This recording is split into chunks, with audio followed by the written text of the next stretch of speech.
Hi everyone and welcome back to my channel. Today we're going to do an update on what's going on with the Federal Reserve and the SEC in recent news. If you're new here, my name is Lydia and thank you for stopping by. If you're not already subscribed, please be sure to hit the subscription button below. And if it's not your first time, I'm happy to see you here. Thank you for stopping by. There's 5 things we're going to talk about today, and number 1 was on the 27th, the Fed released an Federal Open Market Commission or FOMC statement, and they're reiterating their goal of keeping inflation at 2% and having a federal fund rate between 2.25 and 2.5%.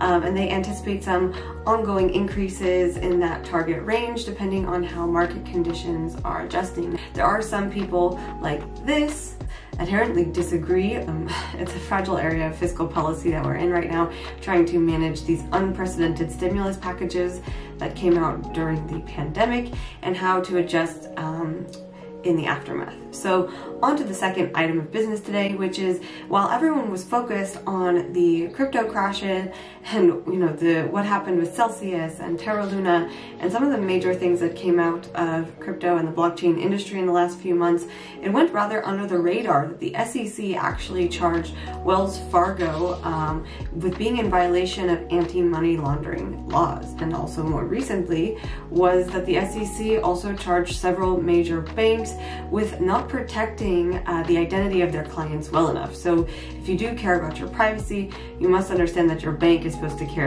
even more about protecting the identity of their customers.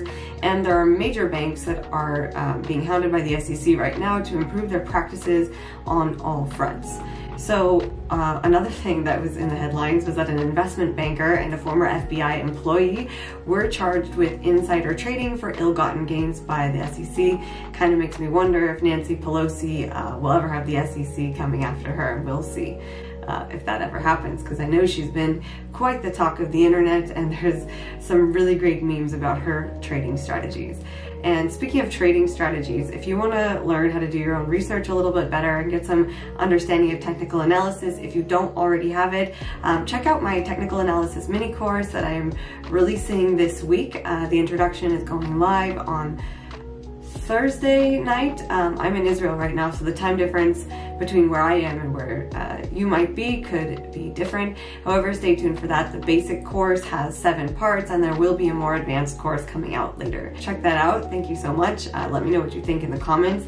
And then the last item of business is that the SEC is exploring options for investors to have secondary market liquidity after investing in startups. So there is some concern for investors who have invested in emerging or small businesses how to exit their investment, and the SEC is exploring some new ways to approach Reg A investing and create more opportunities for initial investors to have some secondary exit liquidity. So thank you so much. This was a short update. Go follow me on Twitter at lydiascherr.eth, and I'll be posting interesting content directly to you on YouTube as it's coming from the Fed and the SEC.